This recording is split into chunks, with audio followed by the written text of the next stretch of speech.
আপনি যখন এই পুরো ব্যাপারটা বুঝতে পারতেছেন তখন আপনি সিদ্ধান্ত নিলেন যে আপনি আসলে ইলেকশন করবেন না, নাকি আপনি সিদ্ধান্ত নিলেন কেউ কেউ বলে যে এনসিপি যে জামায়াতে ইসলামের সাথে জোট করলো সেই জন্য আপনি আসলে ইলেকশনে গেলেন না? অনেকে বলছিল যে আপনি চেষ্টা করছিলেন এনসিপি যাতে বিএনপির সাথে জোট করে, তো তাহলে আপনি ইলেকশনে যাবেন, এবং সেটাতে হেরে গিয়েই আপনি আসলে ইলেকশনে যান নাই। এই ব্যাপারটা নিয়ে একটু মন্তব্য করবেন, মানে না, এগুলি সবই কান আ- কথা আর কি।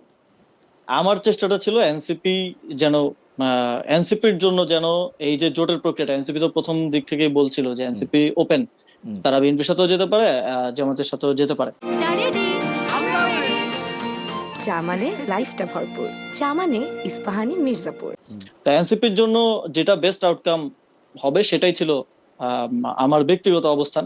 এবং ইদার ওয়ে আলোচনা হয়েছে, বিএনপির সাথেও এনসিপির আলোচনা হয়েছে, জামাতের সাথেও এনসিপির আলোচনা হয়েছে, এবং জামাতের সাথে আলোচনায় এনসিপির জন্য একটা বেস্ট আউটকাম এনসিপির লিডারশিপের আমাদের তখন মনে হয়েছে, তো জামাতের সাথে জোটটা হয়েছে। এবং রাজনীতিটাকে আমি একদম কাঠখোট্টা ভাবে, হয়তো আপনি আমাদের আরেকজন সহযোদ্ধার নাম নিলেন, অনেকে হয়তো একদম কাঠখোট্টা ভাবে শুধু আদর্শিক জায়গা থেকে দেখে, আমি রাজনীতিটাকে একই সাথে আদর্শিক জায়গা থেকেও দেখি, আবার প্র্যাকটিক্যাল জায়গা থেকেও দেখি।